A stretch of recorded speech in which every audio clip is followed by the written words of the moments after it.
랩 네임은 술제이고요. 이름은 김성훈이지만 술제이라는 이름으로 더 잘 알려져 있고 랩을 나름 한 20년 가까이 하고 있고 프리스타일 랩이라는 장르에서 좀 왕성하게 활동을 했었고 직업군으로서의 그런 활동 외에는 뭔가 영성을 좀 추구하고 공부하고 있는 학생으로 살아가고 있습니다. 안녕하세요. 저는 네, 술제이라고 안녕하세요. 합니다. 네, 술제이님 안녕하세요. 반갑습니다. 네, 이미 뭐, 안녕하세요. 형 반갑습니다. 네, 반갑습니다. 이미 소개를 하셨고, 일단 직업군에 대해서 먼저 좀 물어볼게요. 스타일 랩을 하시잖아요. 한 20년 정도 하셨고, 근데 이 네. 프로파일을 보다 보니까 스타일엔 최정상 래퍼. 하지만 작업물에서는 결과물이 약하다는 평이 있더라고요. 아, 네네네. 그리고 결과물들이 프리스타일 랩은 보통 대회 같은 걸 하면 네. 트러블도 하고 욕도 하고 싸우는 그런 음, 분위기가 많은데 실제 네네, 맞아요. 결과물들은 보면 사랑 노래들이 굉장히 많거든요. 네네, 맞아요.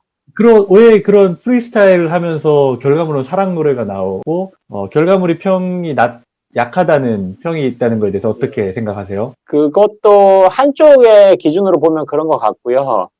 뭐, 인정하는 부분인데, 그게 기준이 좀 뭔가 이렇게 거칠고, 그냥 좀 정통 힙합, 본토 힙합의 어떤 그런 테마와 주제를 가지고 랩을 했으면 좋겠다라는 바람인 것 같고, 저도 그런, 앨범을 잘 냈으면 또 다른 커리어를 쌓을 수도 있었을 것 같다라는 아쉬움이 있는데, 제 감성이 그런 가요, 발라드 감성이 또 힙합과 함께, 뭐 프리스타일 랩의 측면과 함께 좀 강하게 있었던 것 같아요. 그러니까 저도 그런 노래들을 좀 많이 냈던 게 아닌가 싶고, 그거를 뭐 어떤 분들은 그런 좀 거칠고 뭔가 정통 힙합 래퍼로서의 삶을 살아가기를 바래왔던 팬분들, 이 계시다면 좀 아쉬울 수 있지만, 또 나름의 그런 대중적인 곡들을 좋아했던 분들도 계셔가지고, 이게 약간 청문회 느낌이네요. 첫 질문부터. 약간 좀 청문회 기분이라서 말을 이렇게 좀, 방어적으로 얘기하게 됐는데, 맞는 말씀인 것 같고, 근데 또 제가 냈던 사랑 노래들을 또 좋아하는 분들도 계시다. 이 정도로 말씀드릴 수 음, 있을 것 같아요. 네. 근데 프리스타일을 하면은 저도 뭐 프리스타일을 뭐 TV로나 이렇게 얼핏 제가 힙합을 막 매니아나 이런 게 아니니까 자세히는 모르지만 프리스타일 같은 거는 뭐 험악하게 막 전투하고 이러는 분위기잖아요. 근데 랩 배틀에서는 그렇죠. 네.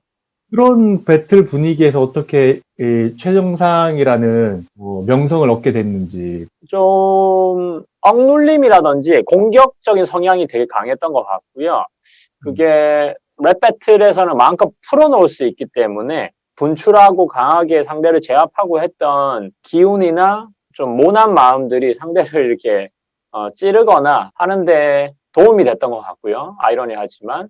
그리고 또 기술적으로는 제가 프리스타일 랩을 너무 좋아해서 너무 즐겁고 흥겨워서 그거를 막 즐겁게 하다 보니 자연스럽게 익혀진 것 같고, 그리고 프리스타일 랩에 대해서 조금 다른 정보도 드리자면 랩 배틀에서는 뭐 상대를 이렇게 좀 제압하고 배틀로서 막 전투적으로 하기도 하지만 프리스타일이라는 그 문화 자체는 하나의 놀이로서 뭐 대화 수단으로서 다른 주제를 가지고도 얘기 나눌 수 있거든요. 예를 들면은 그냥 오늘 있었던 일을 프리스타일 랩으로 할 수도 있고, 뭐 사과를 프리스타일 랩으로 할 수도 있고, 음, 뭐 상대를 향한 뭐 비판, 욕 같은 것도 할 수 있고, 그래서 다양하게 할 수 있기 때문에 프리스타일이라는 거 장르 자체는 자기를 좀 풀어놓는 과정이고, 근데 음. 대회에서는 가장 사람들에게 쉽게 어필할 수 있고 특출나게 스킬을 겨룰 수 있는 게 랩 배틀이기 때문에 디스를 했던 거고요. 그러면 공격적인 성향이 예전에 있었다고 하셨는데 요즘 노래들 네, 보면은 되게 네. 부드러운 노래들이고 아까도 얘기했듯이 누군가한테 도움을 주는 거를 이제 삶의 목표로 하고 아, 네. 다른 사람들도 어떤 나와 같은 존재로 인정을 하고 싶다 이렇게 얘기하셨는데 성향이 좀 바뀌시게 된 건가요? 해탈한 듯한 얘기를 먼저 하긴 했는데 이 활동을 통해서 수익 창출도 하고 싶다라는 말을 먼저 좀 드리고 싶고요. 성향이 바뀌게 된 계기는 30대 초반쯤에 이게 제가 나름 잘 살아가고 있는데 마음이 허하고 음, 뭔가 공중에 이렇게 떠다니는 듯한 느낌으로 내가 내 인생을 살고 있지 않다 이런 생각이 들어서 고민하고 좀 힘들어하던 시기쯤에 명상이랑 뭐 심리 공부 같은 것들을 막 하면서 나름의 해법을 찾았는데, 그런 아픈 마음들이 좀 생겼던 원인 가운데 하나로 제가 이게 발견한 거는, 랩 배틀을 하는 거는 상대 약점이라든지 상대가 했던 말을 되돌려서 되갚아 주려는 그런 공격적인 성향들이 있는 건데, 랩 배틀을 잘하는 방법은 어찌 보면 단순한데 모든 생각의 초점을 상대방의 약점을 바라보는 거거든요. 공격할 점들을 바라보는 건데, 그게 또 반대로는 제가 그 마음들을 제일 먼저 듣잖아요. 상대가 어떤 부분이 약하고 너 이런 부분이 안 되고 이런 생각들을 하면서 막 배틀을 준비하거나 했던 그 시간들은 다시 고스란히 저한테 하는 얘기들이 됐던 것 같아가지고, 이제는 좀 반대로 좋은 말들을 상대한테도 하고, 그리고 동시에 나한테도 해줘야겠다라는 생각이 좀 들어서, 30대 초중반쯤에 명상이나 심리 상담 같은 공부를 하면서 좀 바뀌게 된 것 같아요. 20대에 힙합을 할 때는 공격적이고 약점들을 좀 더 주의 깊게 보려고 하고 거기에 대해서 막 가사를 쓰고 노래를 하고 했는데 네. 이 심리적으로 이제 이렇게 하면 안 되겠다. 내가 너무 상처를 받는다 해서 공부를 하다 네. 보니까 다른 사람의 약점을 포커스를 맞추는 게 아니라 상대의 장점이나 좋은 점들을 계속 찾아서 거기에 대한 노래를 하고 하려고 한다는 네, 거죠. 네, 맞습니다. 근데 제가 그런 누군가를 향한 공격, 분노 성향 같은 게 나쁘다고 하는 건 아니고요. 최근에 유튜브에 제가 이게 미라클 모닝이랑 같이 원데이 원벌스라고 해서 하루에 한 벌스씩 이렇게 노래들을 올린 거에 있는데, 네, 거기서도 봤어요. 보면은 상대를 비하하고 막 센 얘기들을 하거든요. 그거는 근데 하나의 그냥 뭔가 게임으로서 접근하거나 아니면은 음, 어 제가 아무리 뭐 맑은 척을 해도 제 안에 해소되지 않은 분노나 억울함, 뭐 죄책감 이런저런 것들이 있는데, 그 찌꺼기들을 또 이렇게 욕과 함께 이렇게 바깥으로 분출하는 효과도 있기 때문에, 그런 노래는 그런 노래대로 하되, 또 랩 배틀 지금도 해요. 지금도 막 음, 제가 강의하고 있는 곳에서 중학생, 고등학생들하고 막 제가 하면서 이기려고 막 노력하고 막 그러거든요. 네. 근데 예전만큼 진짜 막 깔아뭉개려고 한다거나 그런 미운 마음까지 막 다 실어서 하지는 않고, 진짜 그냥 약간 스포츠처럼 접근을 하게 됐는데, 근데 그 음, 이전에는 그 마음의 객관화, 그 다음에 약간 이렇게 자기 분리 같은 거를 좀 잘 못했던 것 같아요. 굉장히 어떻게 보면 진보된 거네요. 어떤 네네. 타락한 마음을 실어서 랩을 한다기보다 그런 더 네. 랩을 더 잘하기 위해서 심리적으로 막 나쁜 마음이 들어가는 게 아니라 그냥 그 게임으로서 그 네네. 스포츠처럼 이제 배틀 랩을 하고 또 네. 한편으로는 또 좋은 뭐 좋은 말이 섞인 랩도 해보고 다양하게 네. 이제 이것저것 하면서 내가 너무 그 슬픔에 빠지지 않게 하는 방법을 터득한 거라고 할 수 있겠네요. 네, 맞습니다. 농구할 때 제가 뭐 상대 블로킹 한다고 해서 그 나쁜 사람은 아니잖아요. 그러니까 게임으로서 그냥 하는 거기 때문에. 그래서 그 블로킹 연습을 잘 하려고 이렇게 노력을 또 할 텐데, 농구 선수분들은. 저 같은 경우도 뭐 이렇게 센 말을 하거나 나쁜 말을 하거나 한다고 해서 거기에 너무 빠지진 않으려고 하고, 또 그걸 하나의 그런 게임이나 스포츠 측면으로 바라보려고 하고 있습니다. 되게 굉장히 재미있는 스토리 같아요. 그런데 실제로 네. 우리가 랩 하는 사람들을 봤을 때, 막 네. 좋은 이야기, 뭐, 물론 나쁜 이야기를 하지 않는 래퍼들은 있는데, 뭐, 네. 이렇게 뭐, 좋은 이야기를, 그런 랩을 네. 하는 사람은 또 별로 없거든요. 네네. 네, 제가 한국에서는 김하온이라는 그 래퍼분을 되게 좋아하는데요.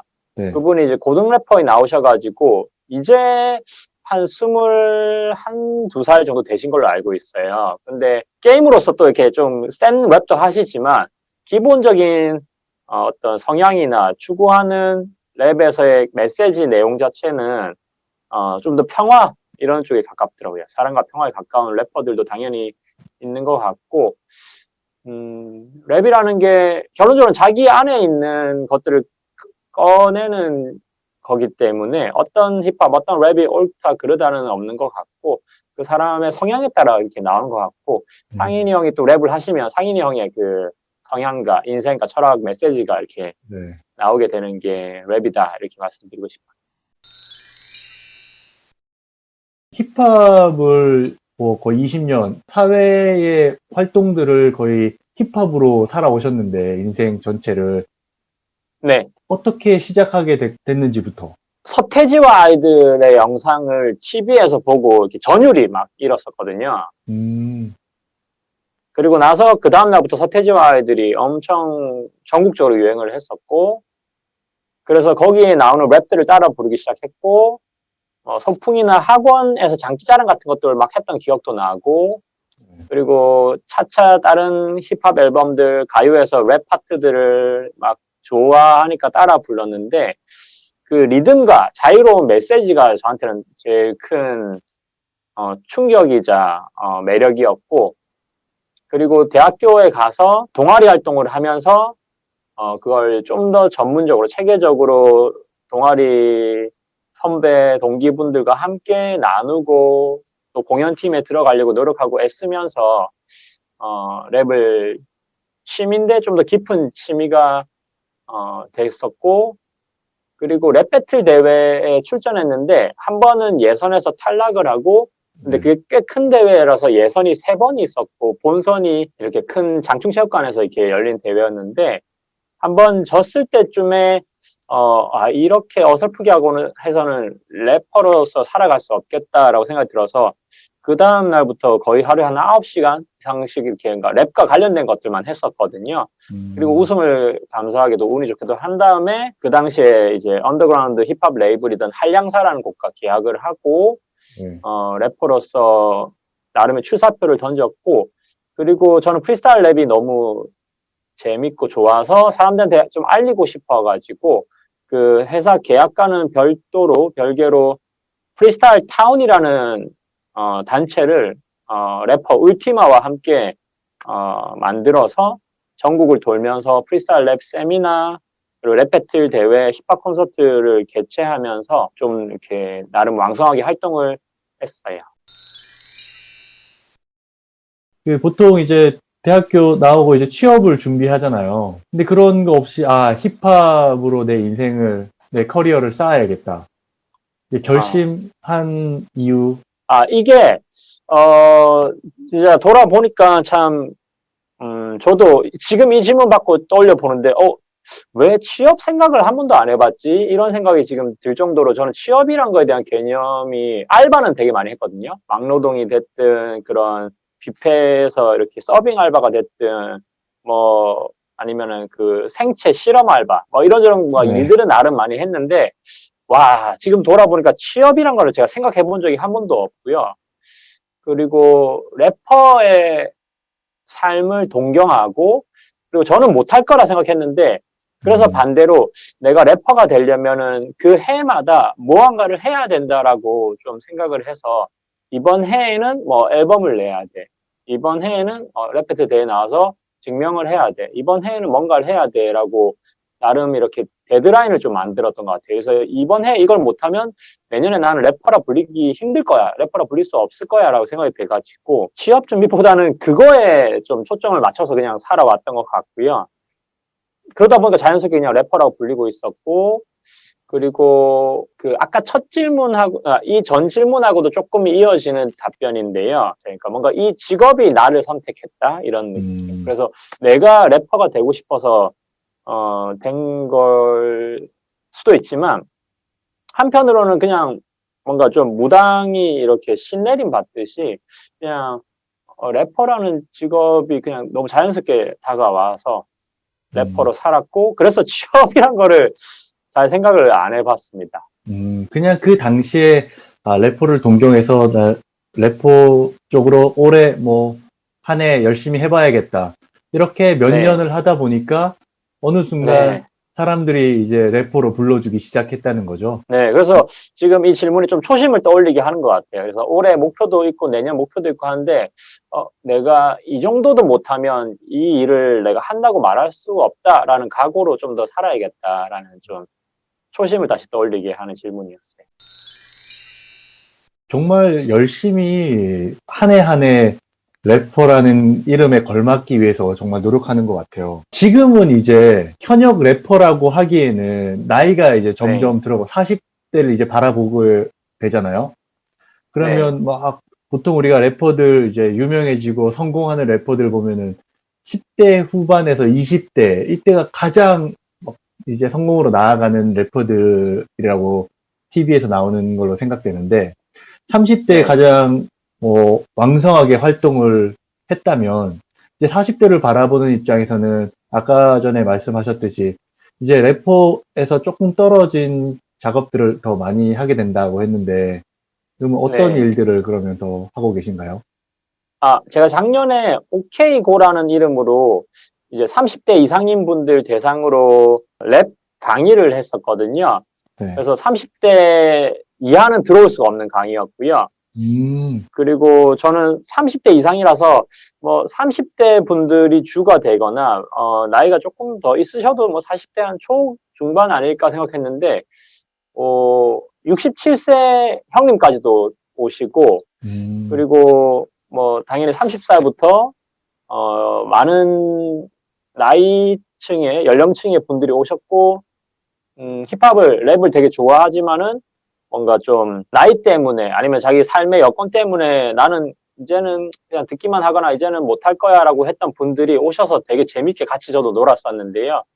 앞으로 계획하고 있는 활동 중에 한 가지는 이 랩을 가지고 뭐 연령과 상관없이 많은 분들에게 랩이 가진 힘, 재미, 즐거움들을 좀 나누는 일들을 하고 싶고, 그리고 현역에서 멀어진다는 거는 사실 나이와는 상관이 없는 것 같아요. 그러니까 지금 제 나이 또래에 있는 뭐 팔로알토, 더 콰이엇, 뭐 사이먼 도미닉, 또 다른 뭐 되게 많은 분들, 저보다 더 형이신 분들도 왕성하게 활동하신 분들 활동하시거든요. 근데 음, 그분들의 공통점은 사실은 꾸준함과 실력이거든요. 그러니까 나이를 떠나서 실력이 있으면은 현역이라고 할 수 있는 것 같고요. 그래서 저도 뭐 작업량이 좀 사실 많이 줄었기 때문에 현역에서 멀어지고 있는 거는 나이가 아니라 제 성실함이 좀 그만큼 도태됐던 것 같고, 제가 뭐 좋은 노래를 계속 꾸준히 발표하거나 또 제 랩 스킬이 누군가한테 계속 어필이 된다면 아직은 또 현역으로서 활동할 수 있다는 가능성을 누군가한테 보여줄 수 있지 않을까 생각이 들어서 음, 앨범도 나름 열심히 준비하려고 올해 목표를 음. 세웠고 또 싱글 앨범을 하나 작업 중인데 뭐 3월 초쯤 하나 또 나올 것 같고 올해는 꾸준히 또 이렇게 노래를 들려드릴 수 있도록 노력하려고요. 그러니까 현역에선 절대 멀어지지 않고 오히려 더 왕성하게 실력이 늘어나면서 더 현역이 될 수도 있고 그 네, 외에 또 랩의 힘과 즐거움을 나누기 위해서 여러 가지 네. 활동들을 하고 계신 거네요. 아, 네. 그리고 이제, 이 질문도 참 좀 많은 생각을 하게 됐는데, 한 가지 또 떠오른 생각이 있는데요. 제가 어릴 때는 랩을 기준으로 사람을 봤었어요. 그러니까 음, 상대가 랩을 못하면 그냥 나쁜 사람인 거예요. 그리고 랩을 하다가 그만두면 변절자인 거예요. 근데 돌아보니 그게 아니었더라고요. 랩을 못해도 다른 분야에서 자기의 재능을 꽃피울 수도 있고, 랩을 하다가 그만두는 것도 큰 용기가 필요한 거고, 그리고 랩을 하는 사람이었다가 랩이 재미가 없는데 뭔가 그동안 살아왔던 관성 때문에 그걸 못 놓고 있으면 그것도 사실 비겁하거나 좀 바보 같은 행동이더라고요. 음, 그래서 어떤 생각을 좀 떠올리게 했냐면 내가 래퍼로서 현역에 머무르는 거를 제 프라이드로 생각하지 않아야겠다라는 생각이 들었어요.